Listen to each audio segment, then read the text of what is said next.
Hello students, I hope all of you will be very fine. Students, today our subject is software engineering for BCA 5th semester, and so today the most important topic data structure oriented method. Student data structure oriented method ये student हाँ आज हमारा topic है। और student इससे पहले हमने जो है डेटा स्ट्रक्चर ओरिएंटेड मेथड का हम पार्ट 1 लेके आए थे, जिसमें स्टूडेंट हमने इसके जो मेथड हमने जो पढ़े कौन कौन से मेथड है, कैसे हम ये हमारे सॉफ्टवेयर इंजीनियरिंग में क्या इंपॉर्टेंस रखता है data structure oriented method.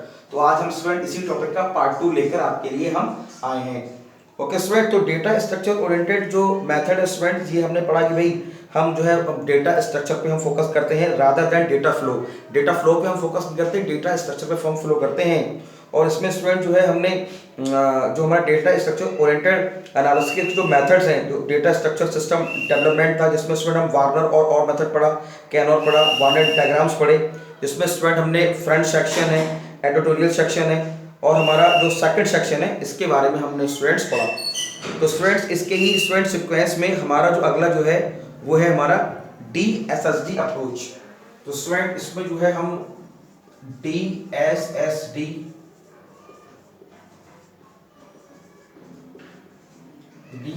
Approach हमारी क्या होती है, हम इसको स्टूडेंट आज जो है हम इसको करेंगे। ये भी स्टूडेंट हमारा डेटा स्ट्रक्चर ओरिएंटेड मेथड का हमारा अगला तरीका है। तो स्टूडेंट जैसे कि मैं rather than beginning analysis bye examining information hierarchy, DSSD first examine the application context, that is how data move between producers and consumers of information from perspective one of producer और consumers। तो कहने मतलब student ये है कि producer और consumer के बीच में, जैसे स्टूडेंट हम ये देखते हैं स्टूडेंट ये कस्टमर है, और कस्टमर को स्टूडेंट जो है वो यूपीएस को शिपमेंट करा गया है। कस्टमर ने अपना ऑर्डर को प्लेस किया और सेल्स क्रेडिटर्स को रिसीव किया, ऑर्डर नंबर देकर उसको हमने जो है शिपमेंट करके हमने उसको यूपीएस हमने भेजा। तो स्टूडेंट इसके दौरान ये जो इन्फॉर्मेशन का जो फ्लो दिखा रहा है, ये जो हमने इस तरीके से जो हमने एरोस के द्वारा हमने इन्फॉर्मेशन को फ्लो कराया है, इसका भाई कस्टमर है, फोन ऑर्डर किया, सेल्स क्रेडिटर उसको रिसीव किया, कस्टमर उसका ऑर्डर नंबर देगा, एड्रेस नंबर देगा, और फिर ऑर्डर नंबर देख के उसको शिपमेंट करा। शिपमेंट क्या किया, शिपिंग ऑर्डर क्या यूपीएस, यानी यूपीएस को शिप किया, क्वांटिटी, डेट। तो इस तरीके से स्टूडेंट ये जो स्ट्रक्चर के फॉर्मेट में हमने इसको दिखाया, यही हमारा कहलाता है DSSD अप्रोच। तो उसमें लिखा भी how data moves between producers and consumers, यानी प्रोड्यूसर और कंज्यूमर यानी कस्टमर के बीच में जो है डेटा हमारा कैसे फ्लो हो रहा है। Information for the perspective one of the producers और consumers. Next, application functions are access with a Warner like presentation that depicts information items and processing that must be performed on them. So using this approach, DSSD encompasses all attributes of their information domain, data flow, content and structure। तो student देखिए इसमें data flow है, content है और structure है। तो student इस तरीके से जो मतलब हमने डेटा का फ्लो दिखाया है, इसमें स्ट्रक्चर भी है, मतलब कैसे चीजें मतलब जो है वो एक दूसरे से लिंकअप हैं। सो DSSD notation and to provide overview of the analysis method, we present a simple example, the mail phone और the mail phone order business। ये एक हमने स्टूडेंट एक ऑर्डर बिजनेस के लिए हमने एक बनाया है, called the software store sell personal computer software. A computer based order processing system is to specified for the business, computer based operating system जो कि स्टूडेंट बिजनेस के लिए हम यूज कर रहे हैं। ठीक है स्टूडेंट्स, तो देखिए स्टूडेंट ये बहुत ही एक इम्पोर्टेंट स्टूडेंट टेक्निक है कि भाई हम जो है चीज़ें किस तरह से हमारे सॉफ्टवेयर जो हम उसको हम मेथड्स को यूज़ करते हैं तो कैसी चीज़ें हमारी फ्लो होती हैं। तो स्टूडेंट DSSD वो अप्रोच है जिसके द्वारा हम डेटा को जो है फ्लो करके हम दिखा सकते हैं। अब देखिए स्टूडेंट इसमें एक बहुत ही इंपॉर्टेंट चीज़ है, वो है हमारा जैक्सन सिस्टम डेवलपमेंट। जैक्सन ने स्टूडेंट एक हमें एक बहुत ही अच्छी मतलब अप्रोच दी, और इन्होंने जो है स्टूडेंट हमारे कुछ स्टेप हमें हमें मतलब बताए कि कुछ हम उन स्टेप का यूज करके हम इस फ्लो को और भी वैल्यूएबल बना सकते हैं। जैसे कि Jackson system development involve out of work conduct by a Jackson on the information domain analysis, its relationship to program and system design. Similar in some ways to Warner approach, DSSD JSD focus on modules of the real world information domain. यानी कि जो हमारा Jackson system development है, इन्होंने student जो है वो focus किया मॉडल्स पे और रियल वर्ल्ड पे। रियल वर्ल्ड की जो इन्फॉर्मेशन की जो डोमेन है, तो जो रियल वर्ल्ड की इन्फॉर्मेशन को कैसे फ्लो करेंगे, इस पे जो है जैक्सन ने जो है इसको हम जैक्सन सिस्टम डेवलपमेंट हम बोलते हैं। तो इन्होंने बताया कि भाई to conduct JSD analyst applies the following step. कौन कौन से हैं? Entity action step. तो पहला है स्टूडेंट हमारा एंटिटी एक्शन स्टेप,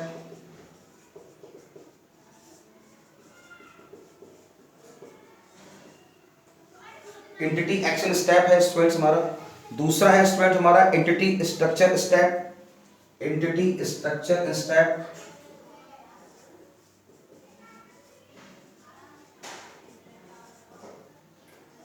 और तीसरा है स्टूडेंट्स हमारा इनिशियल मॉडलिंग स्टेप, इनिशियल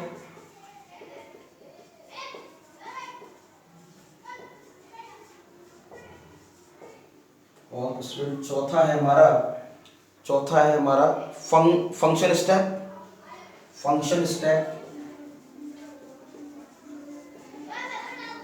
और पांचवा स्टूडेंट है हमारा सिस्टम टाइमिंग स्टेप।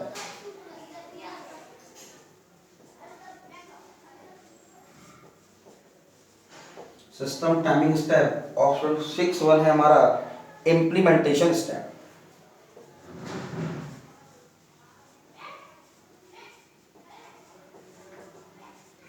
तो these steps are called as Jackson system development. Jackson system development school ने हमने इसको नाम दिया Jackson system development, Jackson system development. These are the 6 steps Jackson system development school हमारी कहलाए। तो जिसमें पहला है हमारा एंटिटी एक्शन स्टेप। ठीक है स्टूडेंट, तो entity action step using an approach that is quite similar to object oriented analysis technique. Entities people object organisation that is system needs to produce और यूज इंफॉर्मेशन एंड एक्शन। तो मतलब student event that occur in the real world affect entities and are identify. जो entity है, जो action है, उसको हम identify करें कि भाई कौन सी एंटिटीज हैं जो हमारे जो है ऑर्गेनाइजेशन में है, जिनको हम स्टूडेंट उनसे हम वैल्यूएबल इंफॉर्मेशन को प्रोड्यूस करा सकें। तो मतलब ऑब्जेक्ट ओरिएंटेड जो एनालिसिस हमारी टेक्निक है उसी की तरह ही है। तो पीपल ऑब्जेक्ट ऑर्गेनाइजेशंस, पीपल हो गए, ऑब्जेक्ट हो गए, इवेंट हो गए, तो these are the entity action. Entity action step होगा जिसमें हमारे ये सारी एंटिटीज आती हैं। दूसरा है एंटिटी स्ट्रक्चर स्टेप। तो action that affect each entity are ordered by time represented with Jackson diagram. ठीक है, जैसे हम स्टूडेंट बोलते हैं एक ट्री लाइक, जो हमारा ट्री लाइक एक नोटेशन हम इसमें यूज करते हैं कि भाई जो हमारे जो एक्शंस हैं वो हमारे कैसे इफेक्ट हो रहे हैं और वो कैसे ऑर्डर बाय टाइम। जैसे स्टूडेंट ये हमारा फोन नंबर होगा, फिर ऑर्डर प्लेस हुआ, तो स्टूडेंट ये जो हमारा जो एक्शन है यानी एंटिटी स्ट्रक्चर स्टेप यानी 1 बाय 1 करके हमारे जो एक्शन परफॉर्म हो रहे हैं। Action that affect each entity और ordered by time and represented with Jackson diagram. दूसरा स्टूडेंट है, तीसरा है हमारा initial modelling step. Entities and action are represented as a process model. Connection between the model and the real world are defined. Yes, initial model. अब देखो student हम क्या करते हैं, इसको हम रियल वर्ड की तरह हम जो है डिफाइन करने की कोशिश करते हैं ताकि मतलब जो है प्रॉब्लम जो है वो हमारी रियलिस्टिक लगे। सिमुलेशन टेक्निक का भी हम स्टूडेंट कभी कभी हम यूज करते हैं बिकॉज ये बहुत बड़ा एक इंपॉर्टेंट स्टेप है कि चीज़ों को जो है हम रियल वर्ड की तरह कैसे देख पाएं। आर्टिफिशियल इंटेलिजेंस का यूज करते हैं जो आज की 5th जनरेशन की स्टूडेंट बहुत बड़ी देन है, और आर्टिफिशियल का भी एक बहुत बड़ा स्टेप है आज की डेट में। तो entities are action and represented as a process model. Connection between model and the real world are defined. दूसरा है हमारा स्टूडेंट फंक्शन स्टेप। तो function that correspond to defined action are specified. तो फंक्शन स्टेप स्टूडेंट क्या होते हैं कि जो हमारे स्टूडेंट हमारे जो स्टेप है उसको हम कैसे स्पेसिफाइड करें, कैसे वो उनकी वैल्यूज को हम बढ़ाएं ताकि वो एक दूसरे से क्लोजली इंटरलिंक्ड हो। पांचवा है हमारा सिस्टम टाइमिंग स्टेप। तो process scheduling characteristics are assumed assess and specified. जो प्रोसेस शेड्यूलिंग है स्टूडेंट वो हमारी स्पेसिफाइड होनी चाहिए, क्योंकि अगर हम उसको अगर टाइमली अगर परफॉर्म नहीं करेंगे, इवेंट अगर टाइमली अकर नहीं होंगे, टाइमली जैसे ये तो स्टूडेंट हो गए, ये एक फोन ऑर्डर है, मतलब अपने फोन पे ऑर्डर किया, कस्टमर ने सेल बुक रखा, रिसीव करा और उसको टाइमली उसको शिपमेंट किया। तो स्टूडेंट सिस्टम टाइमिंग स्टेप बहुत बड़ा इंपॉर्टेंट रखता है हमारा DSSD अप्रोच में, जिसको जैक्सन सिस्टम ने बताया। छठा है हमारा इम्प्लीमेंटेशन स्टेप। हार्डवेयर और software specified as a design. Yes, अब जैसे हम उसको बोलते हैं, जैसे हमने स्टूडेंट SRS में पढ़ा, सॉफ्टवेयर रिक्वायर्ड स्पेसिफिकेशन हमने पढ़े, हम एप्रोप्रिएट हार्डवेयर का यूज करें, अप्रोप्रिएट सॉफ्टवेयर का यूज करें, और हार्डवेयर सॉफ्टवेयर के बीच में स्टूडेंट जो है उसको हम बोलते हैं पोर्टेबिलिटी होनी बहुत आवश्यक है। बहुत से सॉफ्टवेयर जो होते हैं वो किसी स्पेसिफिक हार्डवेयर पे रन नहीं करते, और बहुत से जो स्टूडेंट हार्डवेयर जो होते हैं वो स्पेसिफिक सॉफ्टवेयर पे को यूज नहीं करते। तो कहना मतलब ये कि हार्डवेयर सॉफ्टवेयर के बीच में एक कॉम्पेटिबिलिटी होना बहुत आवश्यक है, और ये बहुत ही इंपॉर्टेंट स्टेप है सिस्टम टाइमिंग स्टेप का। तो student entity option step, entity structure step, initial modelling step, function step, system timing step और implementation step, these are the main step which is we have to use Jackson step development। Okay students, तो student आज हमने एक बहुत ही important student आज हमने ये टॉपिक कंप्लीट किया concept of data structure and oriented methods में। ओके स्टूडेंट, इसमें जब भी कभी आप स्टूडेंट लेक्चर देखें तो लेक्चर देखते समय एक तो अपने मोबाइल की ब्राइटनेस को बढ़ाएं, दूसरा मोबाइल का व्यू लैंडस्केप करें, तीसरा स्टूडेंट जो यूट्यूब पर जो क्वालिटी है वीडियो की उसको 360p और 480p सेटिंग जैसे स्टूडेंट बोर्ड पर जो कुछ लिखा गया है ये आपको साफ साफ दिखाई दे और आप उसको देख के अपने नोट्स को कंप्लीट कर सकें। ओके स्टूडेंट्स, तो ये स्टूडेंट्स अब देखिए स्टूडेंट हमारा इसमें क्लास में ये भी है accounting system and management report.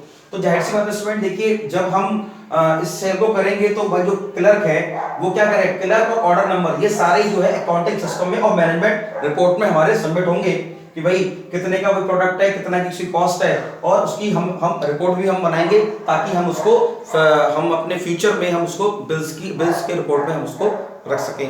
Okay student, तो आप उसको देखिए और देख के इसके नोट्स बनाइए। Thank you very much.